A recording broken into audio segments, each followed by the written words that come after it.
Hey y'all, it's Brooke here with Large Family Homestead, and today we're going to go into our feed store and we're going to talk about a super exciting adventure of getting baby chicks.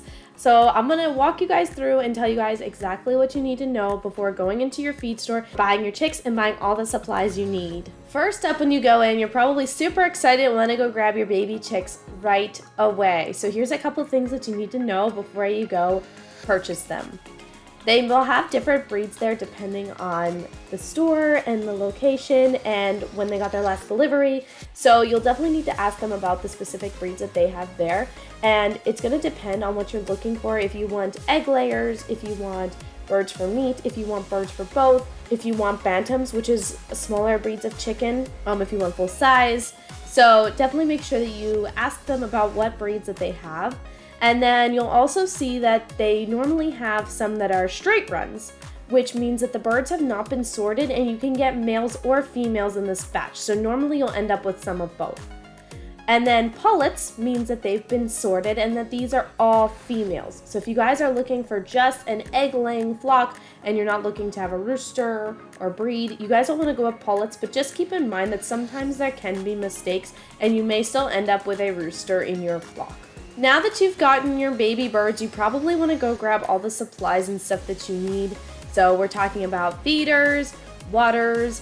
They have some different styles there of feeders and waters. I like these tray feeders that they sell, but just keep in mind they are very long and sometimes they don't fit into smaller brooders. So if you have a smaller brooder, I recommend getting one of those quart feeders that like screw onto the base. So they'll always sell the bases and the tops separate.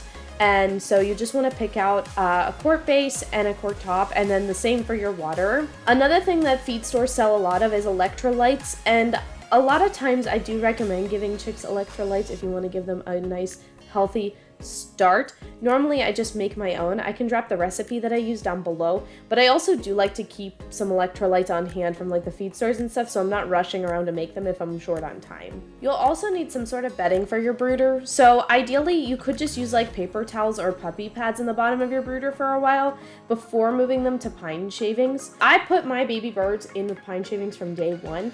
Personally, I haven't had a problem with it, but I know other people have. So if you guys do decide to grab pine shavings though, go with the large flake. Do not get small flake pine shaving. Chicks can actually think that this is food.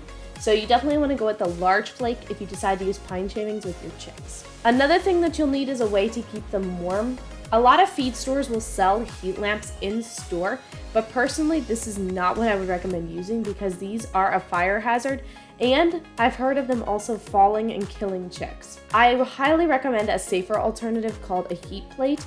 Now, personally in my area, I don't see a lot of feed stores carrying these, but you can get them on Amazon, and I'll leave the one that I like linked down below. I've been using it in all of my years of bird keeping. I've had the exact same one. I literally bought one and I'm still using that one today. I absolutely love it. You can fit, I think, about 20 birds under it, which is very nice. So I have like 3 of them. They're great and they're still holding up amazing. They're much less of a fire hazard. They're also really good for your chicks' health because they're going to be crawling under into a dark place like they would be if they had a mother hen. So it's definitely better for your chicks' mental health as well. And then lastly, you guys are going to need some feed for your birds. So you're going to be maybe overwhelmed by the amount of different feeds that they have at the store. And you may be confused when an associate tries to explain to you the different feeds and what they do. Here's what you're looking for. You're looking for chick starter. So that's what you need to ask for. And then they're probably going to show you a section with lots of different chick starters in it.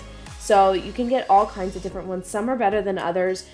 Keep in mind that if you decide to go the really, really good high-end route, which would be like the no soy, non-GMO feeds, you're looking at paying over $1 a pound. Here at the store, they were selling them for about $2 a pound, which is about the going rate for that kind of feed. Or you can go with something a little cheaper. But really, all you're looking for is chick starter, okay? If it says chick starter on the bag, that's what you're going to be giving them. And then you'll also see ones that say medicated and non-medicated. So if your chicks are vaccinated, which a lot of times they are at feed stores, you can ask. Most of the time you won't need medicated feed because they're vaccinated against that sickness. But if you decide that you want to feed your chicks medicated feed, that's perfectly okay. Personally, we do non-medicated and we also don't vaccinate our chicks either. So far we haven't had an issue with it, but if you want to take the natural route, you want to go non-medicated. Also keep in mind that you want to make sure, be very, very careful that none of your other animals happen to get into the medicated chicken feed. Like for example, if a dog happens to get into non-medicated chicken feed, if they only eat a small amount of it, it wouldn't hurt them. But if they happen to get into medicated chicken feed, this could hurt them. So when you're shopping for feeds, you're looking for chick starter, either medicated or non-medicated, depending on your preference. Avoid foods that say that they're for layers, because these are for laying hens, and this is what you're going to switch your chicks to once they start laying eggs. Avoid things that say that they're for game birds, because these are for birds like turkeys, quail, and pheasants. Avoid anything that says it's for waterfowl or ducks, because ducks and waterfowl have different nutritional needs than chicks. So I hope that this was super helpful for you guys. Make sure you give the video a thumbs up, subscribe, and if you guys have any other questions about raising chicks, please feel free to drop them in the comments below.